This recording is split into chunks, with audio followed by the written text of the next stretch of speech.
There are obviously some people that are able to make money off of this system. Unfortunately, not nearly enough. That's the problem. And there are people with money in the country who don't understand what's going on, and so they believe that Obama is actually going to help the country. And there are other people that know that he's not, but they have a vested interest in the programs that he's perpetuating. Many of those programs are responsible for impoverishing the majority of Americans, but they enrich his contributors.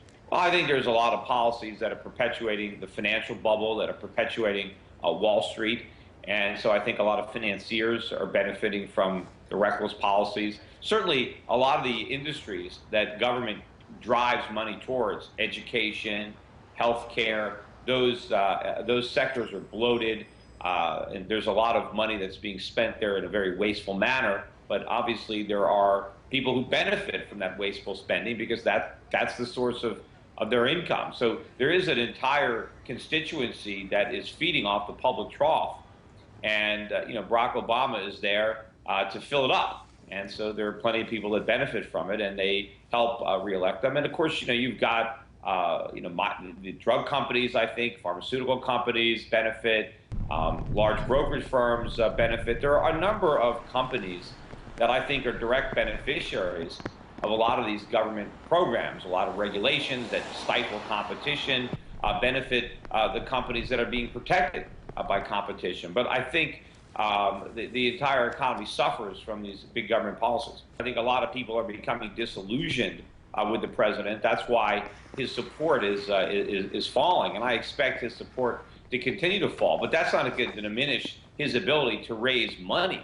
He's still going to raise money from the people who profit from the status quo, even if the status quo is undermining the strength of the U.S. economy. And of course, as the government is able to help ruin the economy and create dependency, people who become dependent on government checks are now more likely to vote for the people who are signing those checks. They don't connect the dots. They don't understand that the government is responsible for their plight, but they buy into the rhetoric that the government will solve the problems, which is why the government wants to perpetuate poverty because it's easy to get the votes of the impoverished when you're the one that is providing them with funds. The whole country is getting crushed. I mean, the cities aren't going to be immune from that. Remember, the cities are drawing their revenues from their tax base, and their tax base is being eroded. Property values are falling. People aren't paying property taxes. Incomes are diminished. You're getting less sales tax revenue. There's all sorts of ways that cities and states are going to get squeezed from this recession.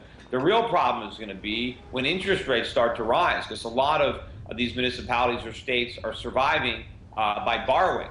And when the cost of borrowing goes up, it hasn't happened yet, but eventually it is going to happen. And then you're going to have a double whammy because it's going to cost the cities a lot more to borrow money, but they're also going to have to borrow a lot more because higher interest rates are also going to, at least in the short run, further undermine this consumer debt-based bubble economy that we're living in. It is going to get worse. I mean, interest rates need to go up, but not for the reason that they're going to go up. The real reason they're going to go up now is because inflation drives them up, because the government is destroying our money and our savings. I mean, it would be better if we could have higher real interest rates where the Fed gets ahead of the curve and we can have more savings and investment. But still, that is going to pressure the debtors. And to the extent that governments have too much debt, higher interest rates are going to be problematic. That is why the cure is going to be so painful for certain segments of the economy. But ultimately, if we can cure the economy, we can have much more robust economic growth,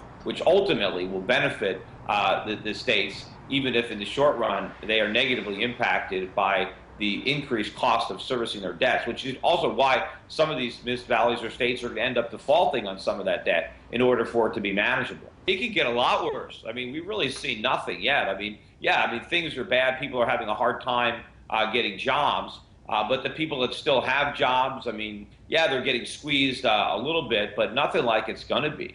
No, I think it's going to get a lot worse when you really see a precipitous decline in the value of the dollar. That's really going to kick it in because that's going to lead to big, big increases in consumer prices on basic necessities, which are really going to crush American families. And when you see a big increase in interest rates, I mean, this is going to get much, much worse. I mean, we're really still in the calm before the storm. People are more worried about Europe right now than America. And so our day of reckoning is being postponed as a result of that. But ultimately, by allowing the U.S. economy to go deeper into debt, it means our day of reckoning is going to be that much more dramatic when it comes. And I think that one of the catalysts could be some sort of resolution to the European situation where the world can breathe a sigh of relief and decide that, okay, the worst is behind Europe and things are going to improve, because then they're going to focus their attention back on the U.S. because we've done nothing to improve our situation.